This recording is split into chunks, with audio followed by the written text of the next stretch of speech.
The Samsung Galaxy S23 is well on its way. If it follows in the footsteps of the S22, we can expect it within 4 months.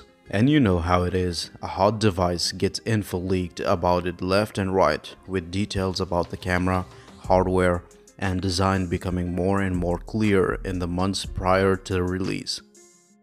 Hey, it's John Tech here, and today we're going to be talking about Samsung Galaxy S23. It does seem like the S23 will continue fleshing out the Samsung formula, now adopting a more uniform look by dropping the metal slab over the camera module. Also, it may finally put an end to the separation between US and EU models, as reports claim that it will drop the Exynos processor.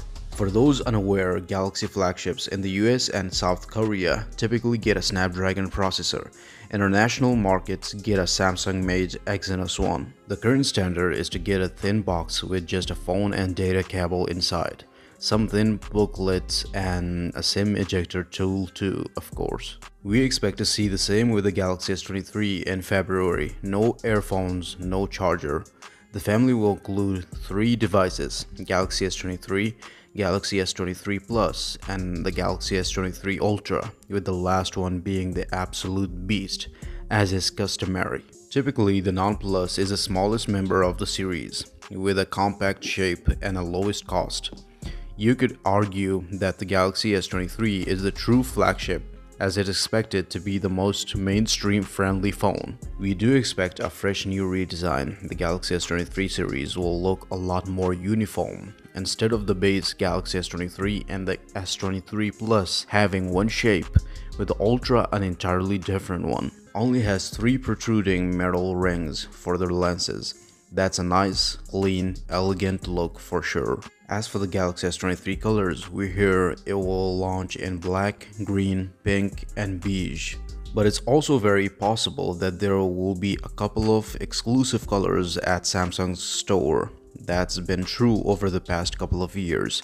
Samsung is on the top of its AMOLED game. Bright, vivid, sharp, and beautiful screens that the company has been perfecting over the last decade. We absolutely expect the Galaxy S23 to have the same high-quality screen that can be tuned to either have saturated and aggressive colors or tame, realistic ones. Basically, the S23 looks like an evolution of the S22. A small bump in battery size has been reported, up by 200 mAh. Camera reports are inconsistent. Some say that the telephoto camera will have an 11 megapixel sensor, which sounds weird.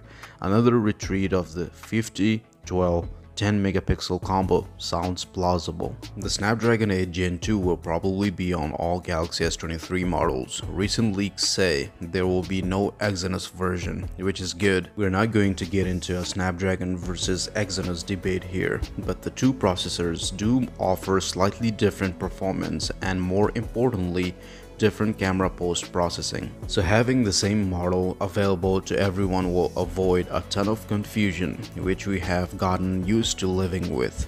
Allegedly, the Galaxy S23 Ultra will get a new Ultra stabilization feature to rival Apple's new action camera in the iPhone 14 series. We don't know as of yet if the regular S23 and S23 Plus will get it, but we sure hope so. So that's everything, you guys. Let me know what you think about that, and also don't forget to subscribe, and I'll see you soon.